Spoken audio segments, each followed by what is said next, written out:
On dit souvent qu'il faut se méfier des apparences. Et c'est tellement vrai. Prenez une petite ville au hasard en plein cœur de la Provence, Lambesc. Ça a l'air paisible, n'est-ce pas? Eh bien, détrompez-vous. Ces pierres, elles, racontent une toute autre histoire. Une histoire épique, pleine de pouvoir, de drame et d'une résilience incroyable. Allez, on plonge dedans.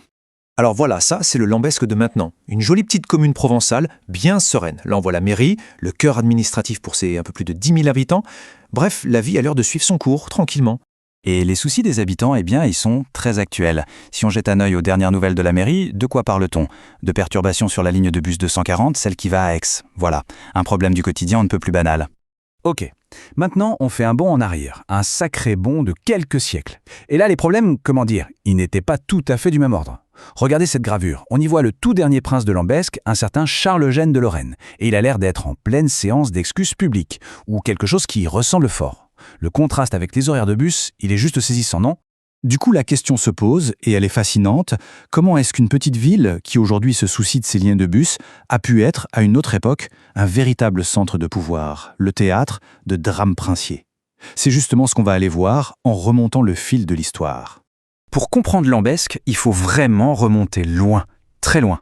Son histoire, elle ne commence pas avec des princes et des châteaux, non. Elle commence avec des pierres taillées il y a des milliers et des milliers d'années.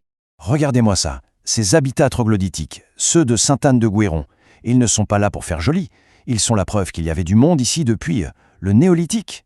Ça nous rappelle que ce paysage il a été façonné par des générations et des générations bien avant que Rome ne pointe le bout de son nez. Et donc, avant même les Romains, la région était déjà un vrai carrefour. Des tribus, comme les Saliens, y avaient leur place forte, un marché super important. Ils faisaient du commerce, et pas qu'un peu, avec les Grecs de Massalia, l'actuelle Marseille. C'était déjà un lieu d'échange bouillonnant, bien avant de devenir le centre politique qu'on va découvrir. Et puis, Rome arrive. Forcément, la conquête romaine va tout changer. Il structure le territoire, il crée d'immenses domaines agricoles, ce qu'on appelait des villéas, et c'est là qu'il commence à cultiver la vigne, l'olivier. En fait, il pose les toutes premières pierres de l'héritage agricole qui fait encore la richesse de la région aujourd'hui. Allez, on avance dans le temps et on arrive à l'âge d'or de Lambesc, le moment où cette petite ville, presque sortie de nulle part, va devenir le cœur battant de toute la politique en Provence. On l'a surnommé le Versailles aixois. Et franchement, ce n'est pas juste une jolie formule, non, c'est un surnom qui capture parfaitement ce qu'était Lambesc à son apogée. Un concentré de pouvoir, de luxe et une influence politique absolument énorme. Et voilà pourquoi. Il faut bien se rendre compte que pendant plus de 100 ans, de 1646 à 1786, les décisions cruciales pour toute la Provence, elles n'étaient pas prises à Aix, mais bien ici, à Lambesc. La ville était de fait la capitale politique de la région. C'est là que tout se passait, que les députés se réunissaient. Et cette puissance, elle est gravée dans la pierre. On la voit encore aujourd'hui. D'un côté, on a ce dôme impressionnant de l'église, clairement fait pour en mettre plein la vue. De l'autre, on a ces hôtels particuliers, ces pavillons super élégants comme le pavillon de Biden. Ah oui, à Lambesc, à cette époque, on ne cachait pas sa richesse. Loin de là, on l'affichait et avec fierté. Et qui était derrière toute cette splendeur? Pas n'importe qui, des familles qui sont au cœur de l'histoire de France.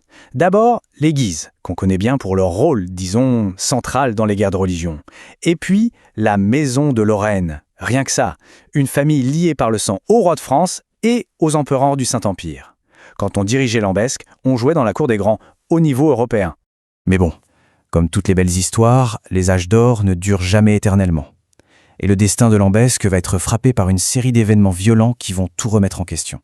La Révolution, une catastrophe naturelle et la guerre.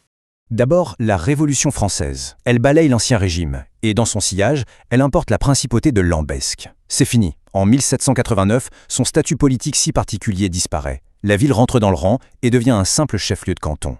La page est tournée. Sauf que la Révolution n'était que le début des ennuis. Un siècle passe et cette fois, le coup ne vient pas des hommes, mais de la terre elle-même.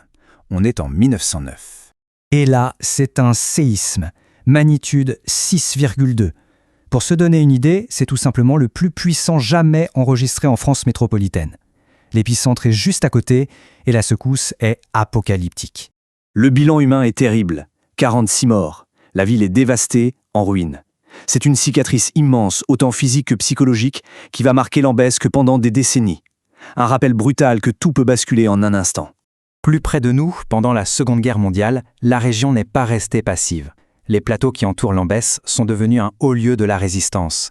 Des maquisards y ont mené un combat acharné contre l'occupant, ajoutant encore un chapitre de courage et de résilience à l'histoire déjà bien chargée de la ville. Alors, après tout ça, qu'est-ce qu'il reste de ce passé incroyable aujourd'hui? Eh bien, l'histoire de Lambesc, elle n'est pas juste dans des bouquins poussiéreux. Elle est là sous nos yeux. Elle est vivante et elle continue de façonner la ville. Et le symbole le plus frappant, il est là.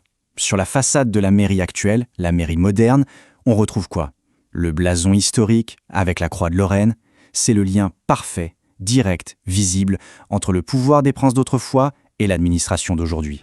Le passé n'est pas effacé, non, il est intégré, il fait partie de l'identité de la ville.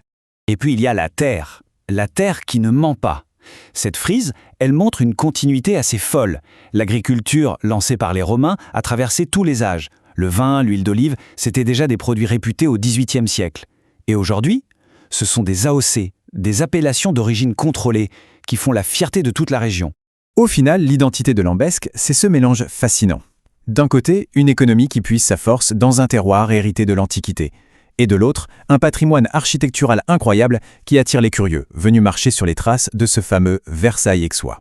L'histoire de Lambesc, c'est bien la preuve qu'une ville d'apparence tranquille peut cacher un passé absolument spectaculaire. Ça nous invite à regarder les lieux qui nous entourent d'un œil différent et à se demander quels récits de pouvoir, de drame et de résilience dorment là, juste sous nos pieds.